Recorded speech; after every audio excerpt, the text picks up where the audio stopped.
mostrar aquilo que tem para vender. Cada comércio usa o modelo para aquele alvo certo de pessoas. Para quem tem o alvo de pessoas magras, os manequins são magros. Para aqueles que são mais gordos, os manequins também. E assim a pessoa passa por lá, olha a mercadoria, se interessa e compra. Nesse texto, Paulo ele se expõe aqui como modelo, não como manequim para vender roupa, mas ele se expõe aqui como um pecador. Ele se expõe como alguém que era merecedor da condenação, mas que foi alcançado pela misericórdia divina, que foi transformado, que foi santificado.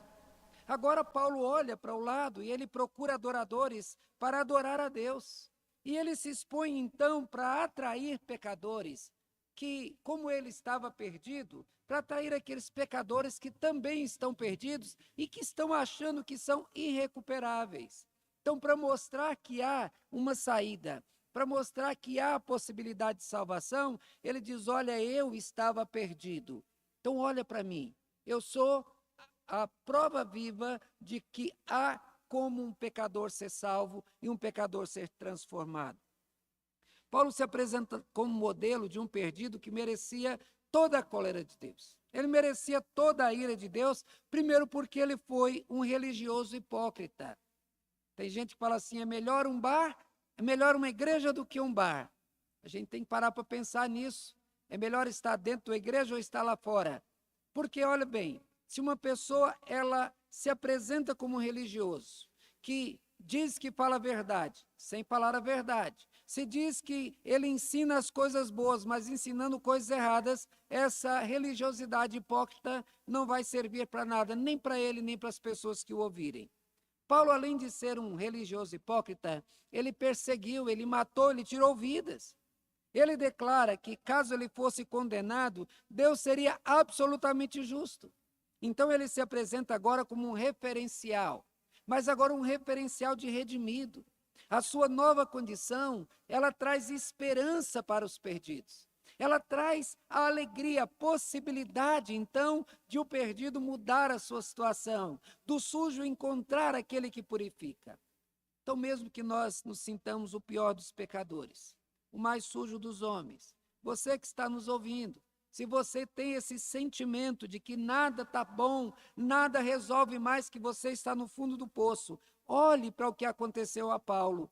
E Paulo, então, ele diz, espere pela mesma misericórdia que eu experimentei, e a tua vida também, ela pode ser transformada. Mas nesse texto eu gostaria de chamar a atenção para as reações do redimido. Tendo recebido a ação de Deus, como que o redimido age? Reações incorretas revelam que muitas pessoas, apesar de estarem na igreja e se dizerem crentes, demonstram que nunca conheceram o verdadeiro Cristo e também nunca conheceram a salvação como descrita na Bíblia. Estiveram na igreja, se tornaram membros de igreja, mas não reconhecem a si mesmos como pecadores. Por isso são arrogantes, presunçosos, exigentes. São como criminosos presos, que ficam exigindo direitos que eles nunca tiveram, porque lá eles estão sofrendo a pena do seu crime. Então vamos observar as reações de Paulo como exemplo de pecador redimido. Em primeiro lugar, nós veremos que o pecador redimido, a sua consciência o leva à gratidão e o serviço. Paulo diz no versículo 12, sou grato com aquele que me fortaleceu, Cristo Jesus, o nosso Senhor, que me considerou fiel, designando-me para o ministério. A consciência do pecador redimido o leva à gratidão e ao serviço. Para muita gente, o pior dia da semana é segunda-feira. É o dia de voltar a trabalhar. O melhor é sexta, porque vai ficar sábado e domingo parado. O dia de voltar para essas pessoas é como se fosse um castigo divino, uma penalidade imposta por Deus para castigar os homens. Então, para eles trabalhar é cumprir penitência. E assim, eles amaldiçoam o próprio trabalho. Acontece que não é assim. O trabalho não é uma maldição, pelo contrário. Deus é a fonte do trabalho. Mas quando Deus designou o homem para trabalhar, o homem estava no Éden. O homem estava sob a bênção de Deus, ele não tinha sido amaldiçoado. Deus disse para Adão e Eva que deveria guardar e deveria cultivar o jardim. e através do seu trabalho teria o seu sustento abençoado, vivendo numa vida de paz com Deus e em paz com a natureza. Os espinhos e os abrolhos vieram depois como consequência do pecado. O trabalho, por causa do pecado, passou a exigir suor e sacrifício. A terra que antes produzia fruto facilmente, agora vai ser mais difícil conseguir os frutos. O trabalho é uma bênção. Poder trabalhar e trazer o sustento para casa é uma bênção. Quando alguém fica desempregado, ele vai lá na igreja e diz: Senhor, pede para Deus, Senhor, abre porta de emprego. Nós rogamos esta grande bênção na vida do desempregado e Deus atende. O salmista, no Salmo 128, no versículo 2, ele diz, entre outras coisas, que um dos modos de Deus abençoar a pessoa, aquele que teme e que anda nos seus caminhos, é: do trabalho das suas mãos comerás, feliz será e tudo te irá bem.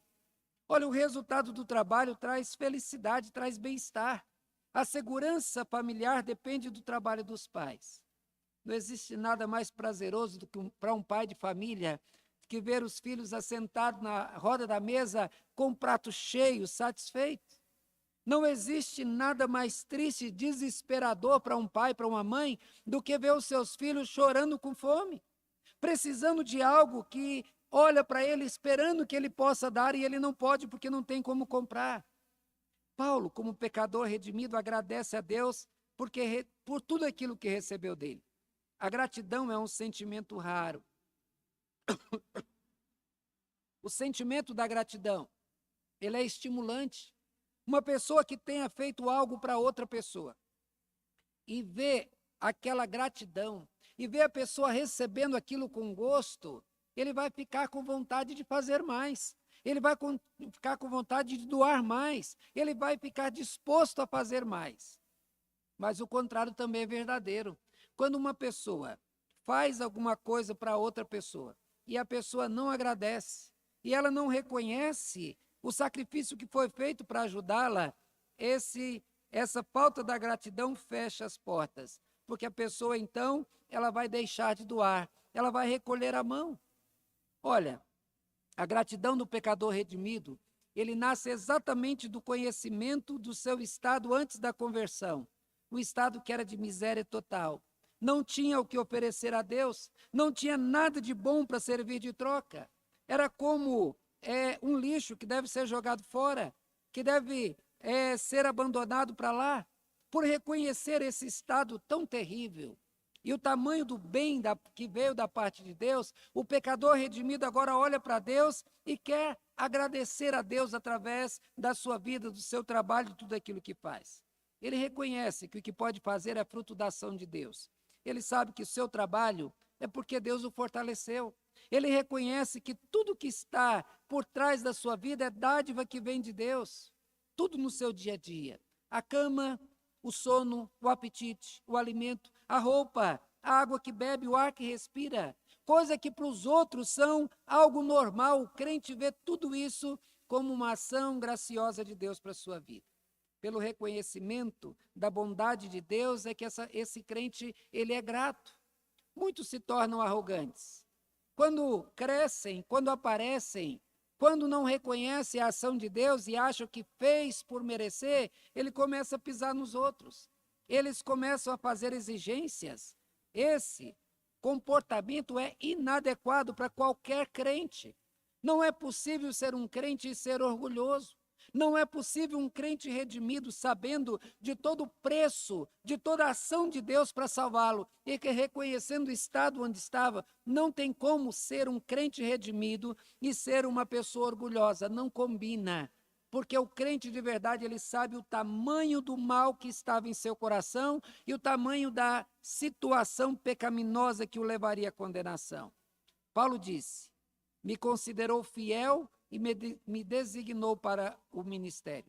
Quando a gente olha essa palavra, a gente dá a entender que no meio dos infiéis, Deus encontrou Paulo que era fiel. Mas o próprio Paulo mesmo, nos versículos que vamos estudar, ele reconhece que ele não tinha nada que poderia oferecer a Deus. Ele se mostra incapaz, inútil de fazer qualquer coisa para o seu próprio bem espiritual. Paulo foi feito ministro de Deus.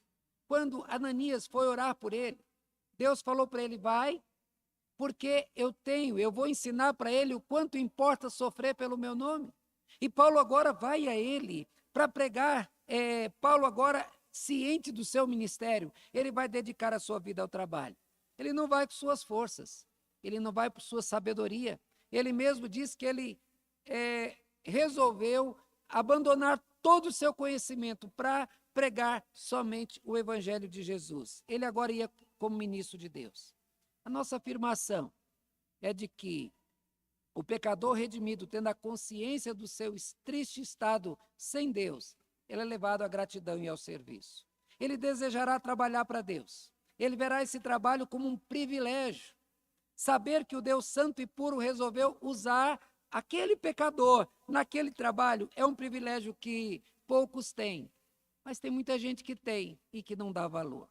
Em segundo lugar, nós veremos que o redimido, por saber quem foi no passado, ele tem a certeza de ser merecedor do castigo. O versículo 13a e até o 15b diz o seguinte: a mim, que noutro tempo era blasfemo e perseguidor e insolente. O 15b, dos quais eu sou o principal. A consciência de ser merecedor de um castigo. Quem tem essa consciência não vai querer exigir nada de ninguém. Pessoas tendem a se justificar no erro dos outros. Ah, eu caí. Ah, mas eu não fui o único, não. Outros também caíram. Uai, peraí. O certo é que você fique de pé. O fato de você ter caído e outro ter caído também mostra que os dois erraram.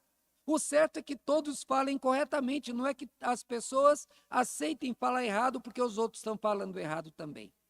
Irmãos, eu convivo com crentes a minha vida inteira.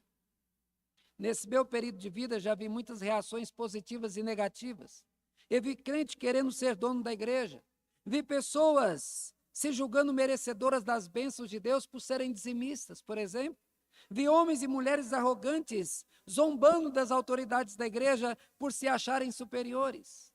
Mas eu também vi muitos homens santos, mulheres fiéis, tementes a Deus, pessoas prontas ao serviço a qualquer hora, a qualquer lugar. Pessoas que não doaram apenas o seu dinheiro para a obra, mas se doaram para a obra do Senhor. Enquanto eu estava escrevendo esse texto, pensando nas pessoas, eu me vi privilegiado de ter estado com pessoas tementes a Deus, trabalhadoras, comprometidas com a obra do Senhor, e isso é muito bom. É muito bom ter estado com pessoas que de fato compreenderam o Evangelho. Mas a diferença entre uns e outros, daqueles que andam corretamente e daqueles que andam errado, a diferença é o modo como eles se veem. Quem é sincero consigo mesmo se verá como alguém que praticou algo que merece a ira de Deus. Saberá que a sua fidelidade é dependente de Deus, ou seja, o agir de Deus é que leva a fazer a coisa certa. Quem reconhece o poço fundo de onde foi tirado por Deus, quem reconhece a triste situação de miséria que estava antes da conversão e a sua atual condição que, mesmo tendo sido convertido, ainda regularmente pensa em pecar e deseja fazer aquilo que sabe que é repulsivo aos olhos de Deus. Escritores bíblicos falam do pecado oculto, falam de pecados ocultados, falam de pecados inconscientes, pecados praticados na mocidade, pecados dos quais as pessoas, elas temem, elas se envergonham de pensar que alguém pode trazer esse pecado à tona. Paulo fala dos seus pecados praticados noutro tempo, ou seja, do tempo antes da conversão, no tempo da sua rebeldia, quando ele vivia tão altivo, tão orgulhoso, que ele pisava nas pessoas, ele maltratava as pessoas, ele desrespeitava a Deus. Ele classificou a si mesmo como, se não me engano, são 3 palavras. O primeiro dela é blasfemo.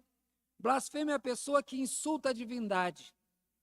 Ela insulta a religião, insulta tudo o que é considerado sagrado. Ela ofende o que é considerado digno de respeito e de reverência. Apesar de Paulo ter sido religioso, que era tão admirado e respeitado pelas autoridades judaicas, após a sua conversão, quando ele olha para trás, ele reconhece que o seu comportamento não tinha nada de santo e nada de devotado a Deus, pelo contrário. O comportamento dele blasfemava contra Deus, porque ele desrespeitava Deus e as pessoas que Deus amava. A sua religiosidade era apenas uma aparência, era algo externo, não era algo de um coração transformado. Mas ele diz também que antes ele era perseguidor. Olha, era um perseguidor, e os perseguidores, eles vão contra tudo aquilo, ou todos aqueles que pensam diferente. Por exemplo, sou pastor. Se de repente a Aniquele pensa diferente de mim, eu digo, olha, está na hora de você sair da igreja. Essa mesma igreja já recebeu pessoas que, porque buscavam um conhecimento bíblico, buscavam respostas bíblicas, foram convidados por seus pastores a saírem da igreja. E vejam por quê. Porque esses pastores estão perseguindo aqueles que buscam ser fiéis à palavra. Paulo, ele se classifica como um desses. Também ele diz que ele era insolente. Insolente é aquele que não se dobra diante da autoridade. Veja que Paulo, ele mostra a sua insolência quando ele se revolta com aqueles que eram discípulos de Jesus. Quando ele, depois da conversão, quando ele entende que Cristo é o Messias que eles tanto esperavam, e agora então ele vê que ele perseguia aqueles que temiam, que eram discípulos de Jesus, ele disse, eu fui contra aqueles que eram de Cristo. E que como Jesus mesmo disse quando encontrou a Saulo, Saulo, por que me persegues? Saulo, ele vê que na sua perseguição, na sua insolência, ele tinha ido contra Cristo, contra o Senhor, ele foi contra Deus. Paulo agora é outra pessoa. Deus, ele foi ao encontro dele, quebrou a sua arrogância, quebrou a sua altivez, encontrou, derrubou no chão literalmente, tirou a sua visão e lhe falou ao coração.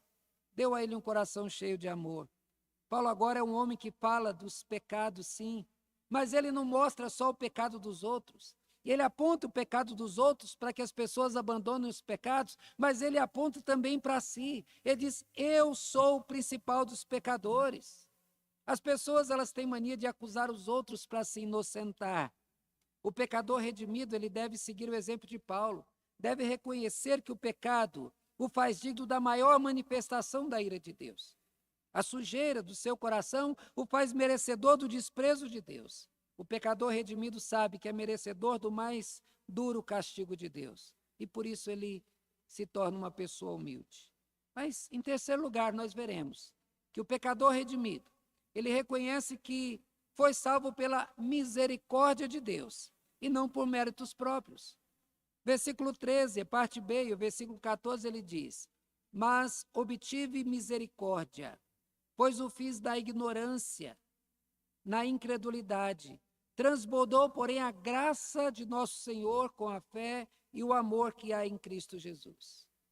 Os homens gostam de fazer para merecer. Os homens gostam do crédito que o seu bom trabalho traz. Gostam dos elogios, dos tapas nas costas, das homenagens, dos holofotes. Homens não gostam de depender dos outros, não gostam de se reconhecer que um dia precisou que alguém fizesse algo por ele, por isso que ele não gosta de dever favor. Ao observar a descrição bíblica do estado do homem antes da sua conversão, vivendo sem Deus, no seu total estado de depravação, nós vimos que o homem está morto espiritualmente, sem entendimento, sem compreensão relativa à vida espiritual, fazendo tudo o que é errado, se opondo a tudo que é santo e certo. Ou seja, é um estado sem nenhuma esperança. Vivendo nesse estado, o homem não desejaria a presença de Deus. O homem, nesse estado de sujeira, ele não teria prazer em Deus. As coisas sagradas eram vistas pelo não convertido como desagradáveis e inúteis. E para a igreja para quê? Então vem a pergunta, este homem vivendo assim, desejaria ser salvo? A pessoa que está lá na vida perdida, ela deseja sair de lá? Ela deseja a igreja? Ela deseja a salvação? A resposta é não. Se esse homem não desejaria, se ele não buscaria pela salvação e foi salvo, então alguém fez isso por ele. Fez algo que ele não desejava e que não buscava. O redimido tem consciência de que ele não buscou a salvação. Ele não gritou por socorro. Ele não estendeu as mãos na busca da cura da sua alma. Ele nem ao menos desejou estar com Deus. Sendo assim, ele sabe que não há nenhum mérito na sua salvação. A sua salvação é totalmente atribuída ao Salvador e não ao homem. Lá em Isaías, no capítulo 43, versículo 12, Deus diz sobre a salvação: eu anunciei salvação, eu realizei e eu a fiz ouvir. Ou seja, todo o processo da salvação esteve, está e vai continuar estando sempre nas mãos daquele que é o Salvador. Porém, se o homem não merecia a salvação, se o homem não buscava por ela, por que esse homem foi salvo? Qual a motivação divina para salvar esse homem horrendo e pervertido? A resposta só pode ser a sua misericórdia. Somente sendo totalmente misericordioso é que Deus pode aceitar um ser tão sujo como nós na sua santa presença. Sabendo desse processo, na sua salvação, Paulo afirmou: eu obtive misericórdia. Talvez você julgue Paulo merecedor de bens espirituais, dizendo: mas Paulo trabalhou muito, ele fez muito pelo reino de Deus, ele merece alguma coisa pela sua dedicação. Paulo mesmo compreende: não, eu não mereço. O que eu recebi de Deus foi a sua misericórdia. Eu não posso cobrar nada de Deus. Deus não devia nada para Paulo, e Paulo sabia disso. Por isso que ele afirma que ele foi salvo pela manifestação da graça de Deus. E ele usa dois adjetivos para classificar as suas atitudes antes da conversão: ignorância e incredulidade. Ignorar é não saber, não é ser bruto. O homem sem Deus, ele não sabe, ele não conhece, ele não reconhece o valor de Deus da sua vida.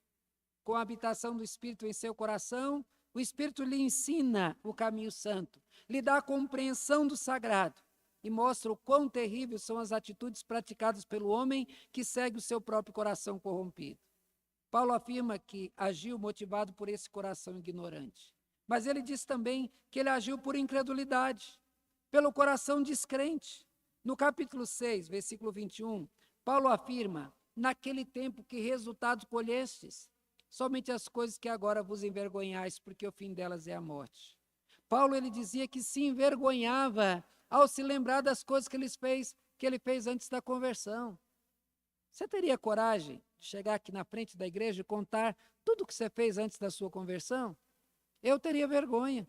Com certeza você também teria, isso é natural, porque mostra que nós, onde nós estávamos, nós não queríamos a salvação, mas Deus, ele quis me salvar. O tempo da incredulidade é um tempo em que o descrente crê em tudo menos em Deus. Ele obedece a todos menos a Deus. Ele está disposto a investir em qualquer negócio, mas ele julga como inútil qualquer investimento na obra de Deus.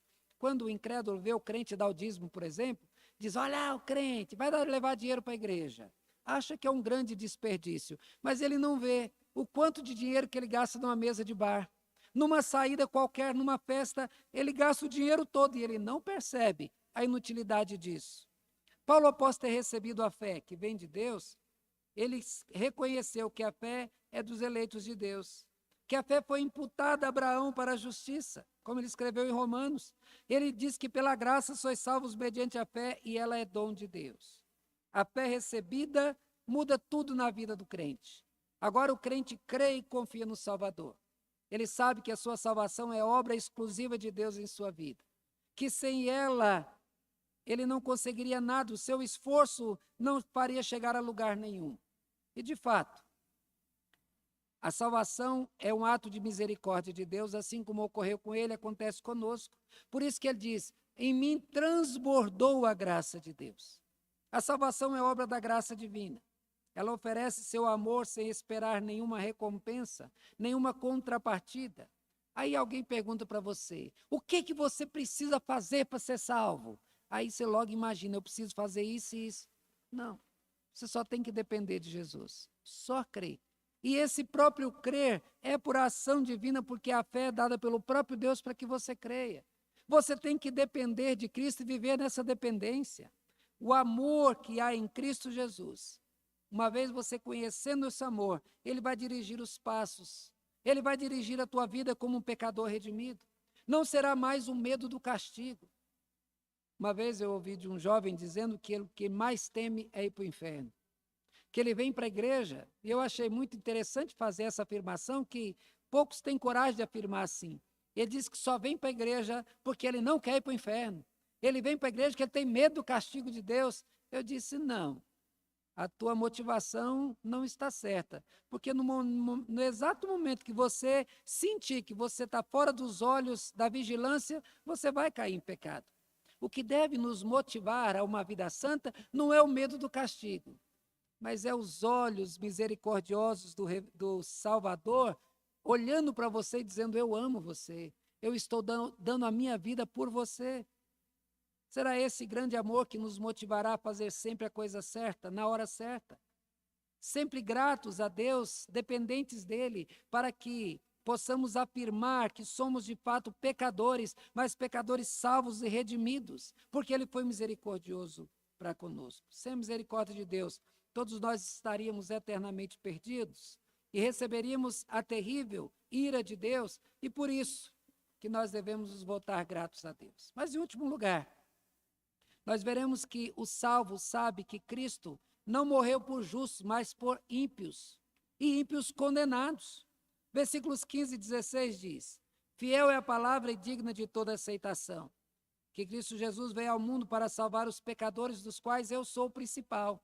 Mas por esta mesma razão, me foi concedida a misericórdia para que em mim o principal evidenciasse Jesus Cristo, a sua completa longanimidade, e servisse eu de modelo para quantos hão de crer nele para a vida eterna. Irmãos, a doutrina da salvação é uma doutrina difícil de compreender, porque quando nós olhamos para os pecadores, vendo que uns são salvos e outros se perdem, nós ficamos mais tristes por aqueles que se perdem do que ficar felizes por aqueles que se salvaram. A gente se identifica mais com aquele que está perdido do que com aqueles que estão sendo salvos. Nós acabamos olhando demais para o pecador perdido e condenado e esquecemos de agradecer a Deus porque nós também estávamos lá e nós receberíamos a condenação. Deus, quando salvou homens, Ele salvou por misericórdia. A justiça divina exigiu dele a morte de pecadores. Todos os que vão para o inferno vão por mérito de seu pecado. Os redimidos sabem que morreram com Cristo. Cristo lá na cruz deu a sua vida. Deus, Ele sacrificou o próprio Filho por você, Johnny. Ele deu o Filho por minha causa. Ou seja, nenhum pecador foi inocentado. Pelo contrário, todos fomos condenados quando Jesus lá na cruz deu a sua vida por nós. Esse ato horrendo foi necessário, porque a ira de Deus, para que a ira de Deus recaísse em Jesus e não sobre nós. A salvação de pecadores foi um ato de misericórdia. A sua misericórdia teve como única base o seu amor, pois nenhum homem poderia ser fiel como Cristo foi e como Deus exige. E sendo puro e santo, Deus agora aplica sobre nós a justiça de Cristo para que nós sejamos aceitos. Isso nós chamamos de justificação. Quem foi salvo? Foi salvo por misericórdia. Quem foi condenado por méritos, mereceu a condenação. E aqueles que receberam a salvação também merecem a condenação. Deus, Ele foi justo ao condenar, como Ele foi justo ao salvar. No julgamento final, todos os homens estarão lá. E olhando para o Salvador, todos terão a certeza de que merecem a condenação. Todos. Tanto aqueles que são crentes como aqueles que não são crentes. Quando olhar para Jesus, para a pureza, para a santidade dele, terão a certeza que merecem a ira. Só que, nesse exato momento, quando Cristo chamar aqueles que ele morreu para salvar, que foram purificados pelo seu sangue, os outros, eles terão a certeza, a lembrança de cada pecado seu. Cada rebeldia sua. Então eles vão dizer, não tem como eu dizer que eu mereço ir para o céu. Pelo contrário, todos baixarão a cabeça e reconhecerão dignos do mais duro ato da justiça de Deus. Também lá no céu, não terá nenhum inocente, não terá nenhum homem puro, não terá, mas, pelo contrário, terá lá no céu pecadores inocentados, pecadores purificados pelo sangue de Jesus. Lá no inferno não terá nenhum justo que foi mandado de maneira errada, pois todos que forem mandados para lá, eles são pecadores que merecem a ira de Deus. O juiz ele não pode ser considerado injusto por condenar. O juiz ele tem que condenar o culpado, ele tem que inocentar aquele que é inocente. Se o juiz ele inocenta o culpado, ele não está fazendo corretamente o seu papel. Do mesmo jeito, Deus ele teria que condenar o pecador. Paulo afirma: Cristo Jesus veio ao mundo para salvar pecadores. Há muitos pastores pregando por aí o contrário. Com suas palavras, eles quase obrigam Deus a perdoar os pecadores. Falam como se Deus fosse culpado pela situação em que se encontram. Inocentam os culpados e culpam a Deus. Em Lucas 5, 31 e 32, Jesus afirmou: os sãos não precisam de médicos, e sim os doentes. Ele diz: eu não vim chamar justos, mas pecadores ao arrependimento. Isso tira de qualquer pessoa que esteja dentro da igreja a arrogância, a prepotência de dizer, nós que somos justos. Não, nós fomos justificados, é diferente. Por pensar diferente dessa verdade, que pessoas acreditam que pecadores fazem o favor de aceitar a salvação que Deus oferece. Não, definitivamente não. O homem é um ser mesquinho e pervertido. Ele é merecedor do castigo. O chamado divino para a salvação é a sua única forma de salvação. Sabendo disso, ao afirmar que Cristo veio salvar pecadores, Paulo se inclui. Ele diz, dos quais eu sou o principal.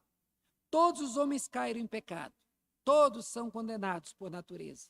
Todos somos pecadores e nenhum de nós é superior a qualquer outro. Estamos juntos na mesma triste condição. E Paulo sabia disso. Então ele diz, mas por esta mesma razão me foi concedida a misericórdia.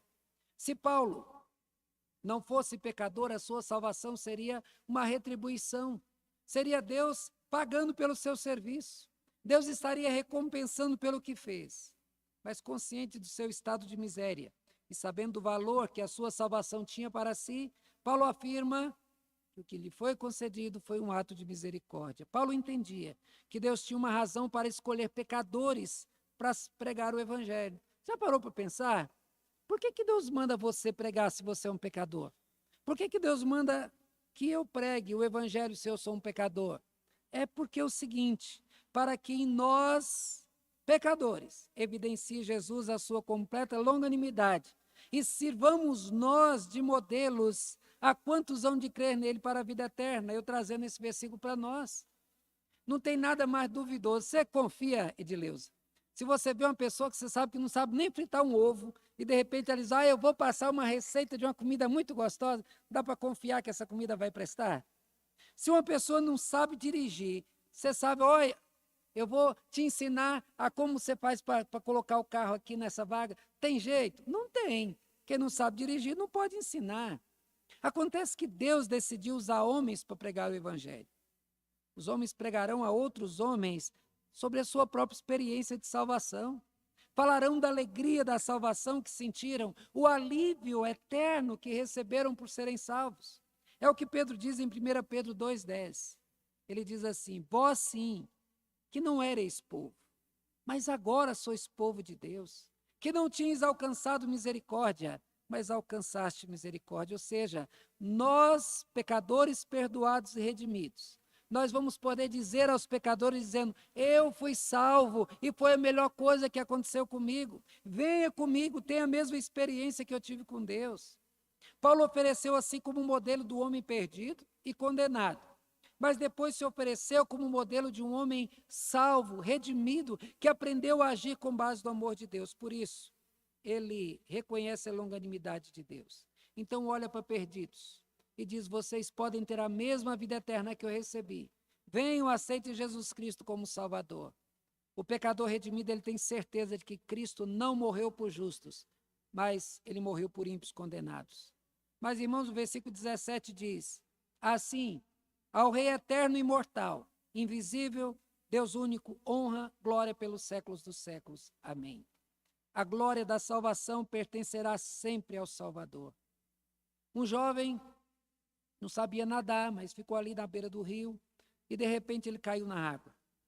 E a correnteza o levou para o fundo, ele começou a afundar, mergulhou, voltou, e ali ele lutando inutilmente contra a água, de repente o salva-vida pulou e foi lá e segurou ele e ele estava debatendo muito, ele pegou pelas costas, levou para fora, salvou sua vida. Agora imagine que situação mais estranha. Esse rapaz, logo depois de ser salvo, ele começa a contar do seu ato heróico, de como ele foi um herói de se deixar carregar pelo salva-vidas, de como ele foi corajoso de se deixar ser salvo.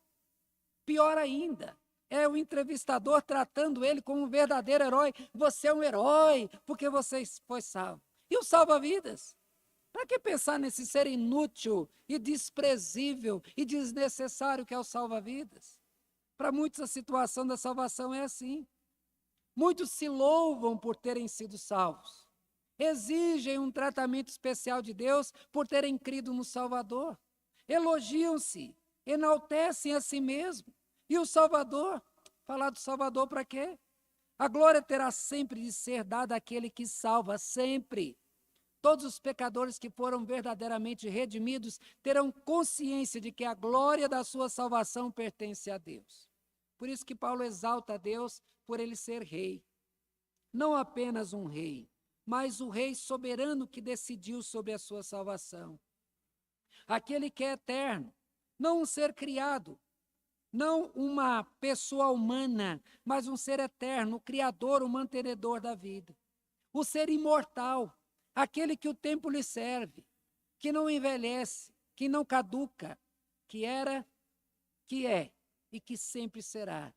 Aquele ser que é invisível, que não é igual aos homens. É alguém que não pode ser contemplado pelos homens por causa da sua glória. O homem não suportaria olhar para Deus.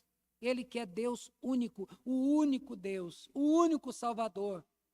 Os outros todos são salvos e condenados. O lugar de Deus pertence somente a Deus. Por isso, honra e glória pelos séculos dos séculos. Amém. Meus irmãos, essa mesma atitude foi expressa por Paulo em Romanos. Depois dele falar da salvação de pecadores, ele diz: ó profundidade da riqueza, tanto da sabedoria como do conhecimento de Deus. Quão insondáveis são os seus juízos e quão inescrutáveis os seus caminhos. Não há como ser diferente. Não há como ser um pecador redimido e não ter esta atitude diante do Salvador. Então, nesse estudo, nós tratamos das reações do pecador redimido. Nós vimos que para o pecador redimido, a sua consciência o leva à gratidão e ao serviço. Por saber quem ele foi no passado, ele tem certeza de ser merecedor do castigo. Ele reconhece que foi salvo pela misericórdia de Deus e não por méritos próprios. O salvo sabe que Cristo não morreu por justos, mas por ímpios condenados como ele é. A glória da salvação pertencerá sempre ao Salvador. Este é o sentimento que você tem em relação à tua salvação? É assim que você pensa em relação ao teu Salvador? Então use o exemplo que foi dado por Paulo. Aplique esse exemplo, esse ensinamento à tua vida. Você poderá usar a tua própria vida para salvar outras pessoas. Cristo te salvou para que você se torne um instrumento para a salvação de outros. Então faça isso.